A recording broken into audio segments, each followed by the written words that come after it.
भारत के चंद्रयान चंद्रमा के दक्षिणी ध्रुव पर उतरकर इतिहास रच डाला है। भारत की सफलता का डंका पूरी दुनिया में बज रहा है।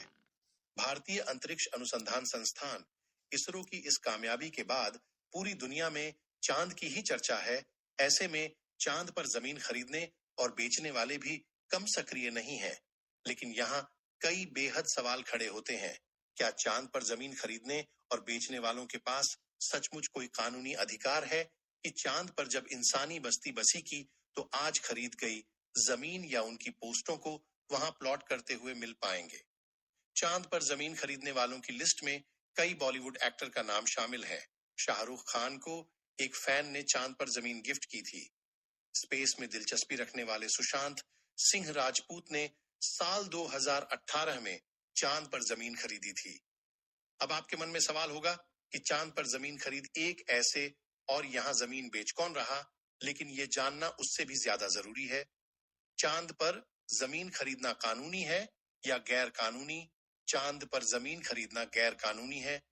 बाहरी अंतरिक्ष संधि अंतरिक्ष का पहला कानूनी डॉक्यूमेंट था जो पृथ्वी के अलावा चांद या किसी भी ग्रह पर जमीन खरीदने की कानूनी इजाजत नहीं देता। इस समझौते पर 109 देशों ने हस्ताक्षर किए, जिनमें भारत भी शामिल है। कृति के मुताबिक आउटर स्पेस पर किसी भी देश का अधिकार नहीं।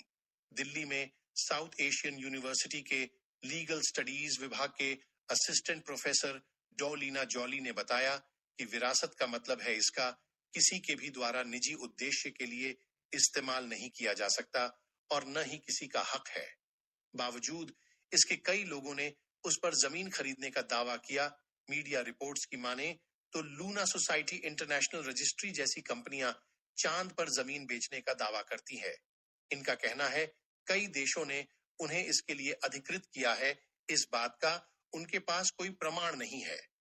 फिलहाल इस वीडियो में लाएं तो अगर आप भी चांद पर जमीन या प्लॉट खरीदने की सोच रहे हैं तो आज ही इस विचार को छोड़ दीजिए।